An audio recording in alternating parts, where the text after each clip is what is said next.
Bonjour à tous, on se retrouve pour une nouvelle position de finale. Position de finale, mais dans laquelle souvent on trouve des combinaisons. Ici, alors, on a la position avec les noirs. Hein. Donc le pion noir fait dame vers le haut, hein, évidemment. Hein, il avance d'une case on est proche de la promotion. Hein. Alors, les noirs ont donc un beau pion d'avance hein, qui devrait se transformer en dame un jour, ou forcer en tout cas les blancs à sacrifier pour l'arrêter. Le problème des noirs, c'est que le fou blanc ne doit pas se sacrifier sur le pion, parce qu'on sait que la finale, tour et fou contre tour, est nulle, normalement. Hein, sur une bonne défense de la tour, des blancs, la finale devrait être nulle. Donc les noirs doivent essayer d'aller à promotion avec leur pion sans que le fou blanc ne se sacrifie dessus. Ce qui a l'air possible, hein, étant donné que là c'est au noir de jouer. Alors ça aurait été au blanc de jouer, ça aurait été plus compliqué, mais là c'est au noir de jouer. Donc les noirs ont la possibilité tout simplement d'avancer le pion et le fou évidemment ne pourra pas l'arrêter. Et la tour pour l'instant non plus, à moins qu'elle fasse évidemment, et c'est ce qu'il avait prévu hein, probablement avec les blancs, un échec ici afin de vite ramener la tour par derrière, hein, derrière le pion. Sauf que le pion, donc évidemment, ne pourra pas avancer puisque la case de promotion sera contrôlée par la tour. Ce pion sera attaqué, donc les noirs n'auront pas le temps encore de mettre leur fou pour défendre hein, cette case de promotion. Donc le fou en D2 hein, pour défendre la case de promotion. Donc il faudrait évidemment protéger le pion avec la tour avant de mettre le fou, c'est-à-dire monter la tour en B2 hein, afin de défendre le pion. Au passage, on attaquerait le fou. Donc à ce moment-là, qu'est-ce qui se passerait? Les blancs ont plusieurs options. Alors s'ils bougent leur fou, évidemment on mettra le fou en D2.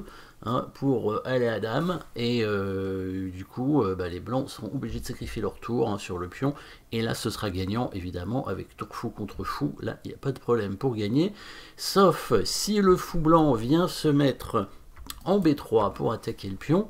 Hein, parce que là, s'il attaque le pion, on ne pourra pas mettre le fou en D2. Par contre, on pourra prendre le fou, étant donné qu'on fait échec.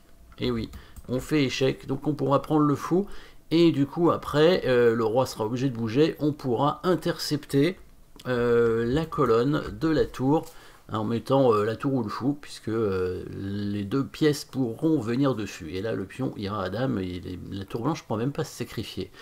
Donc, alors, dernière option, si les blancs ne bougent pas le fou, donc s'ils bougent leur roi, pour prendre le pion, ce qui est malin, hein, puisque, en fait, si on prend le fou, le problème, donc on reprend la variante, hein, le pion avance, la tour donne échec, le roi se déplace sur une case noire, la tour se met derrière le pion, la tour noire vient défendre le pion, et là le fou vient... Non, le fou ne bouge pas, le roi bouge. Le roi bouge pour venir attaquer le pion. Par exemple en E3, en E4 ou en E2. Donc là, on va pas prendre le fou. Pourquoi? Parce que si on prend le fou, le roi va venir en D3, va attaquer le pion une deuxième fois et on ne pourra pas le défendre suffisamment. Et on va se retrouver dans la fameuse finale tour fou contre tour. Donc il ne faut surtout pas prendre le fou. Donc qu'est-ce qu'on ferait? Tout dépend de là où on va le roi. Si le roi vient en E2, évidemment, il y a la fameuse attaque à la découverte. Hein. Si le roi vient en E4, et bien là, on va mettre le fou en D2, hein, donc la flèche ici. Et si on revient en E3, ben, je vous laisse découvrir le coup et on va jouer les coups. Et vous avez le temps de trouver, hein, normalement. Alors, le pion avance. La tour fait échec. Alors, le roi sur case noire, on évite les échecs de la tour aussi. Voilà, en G7, on est tranquille. La tour vient derrière le pion. Voilà, en C6, on défend le pion avec la tour. Bon, la tour blanche peut faire des échecs si elle veut.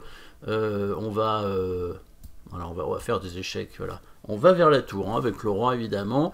On va éviter peut-être la sixième rangée pour éviter qu'il fasse un échec avec sa tour ici, qu'il puisse prendre le fou. Donc on va passer par en dessous. Hein, on fait roi F8. Voilà, s'il continue à faire échec comme ça, on peut remonter vers la tour. Au bout d'un moment, on va attaquer la tour. Hein, donc évidemment, là, ça n'a plus d'intérêt pour lui de faire échec. Donc si il met son fou ici, on a dit qu'on prenait le fou évidemment, et après bah, on va intercepter donc la tour blanche, avec le fou ou la tour, hein, comme on veut. Du coup, on a dit qui bougeait le roi, donc s'il vient E2, évidemment, bah là on a le fameux échec à la découverte hein, qui permet de faire dame tranquillement. S'il vient en E4, alors on prend pas le fou hein, évidemment, hein, si on prend le fou, c'est pas bon parce qu'il vient attaquer le pion avec le roi et le pion est indéfendable maintenant. Et on va retrouver la fameuse finale tour fou contre tour.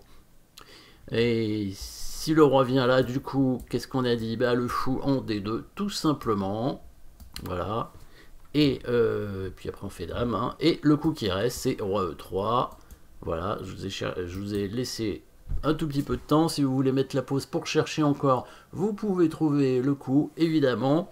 Et ben là, on va faire une sorte d'attraction. Oui, on va attirer la tour, hein, puisque là, en fait, le problème, c'est qu'on peut pas mettre le fou en D2, puisqu'il sera en prise. Et on peut pas intercepter. Si on prend le fou, il y a le coup roi D3. Par contre, cette fois, on va faire une attraction. On attire la tour en faisant promotion dame.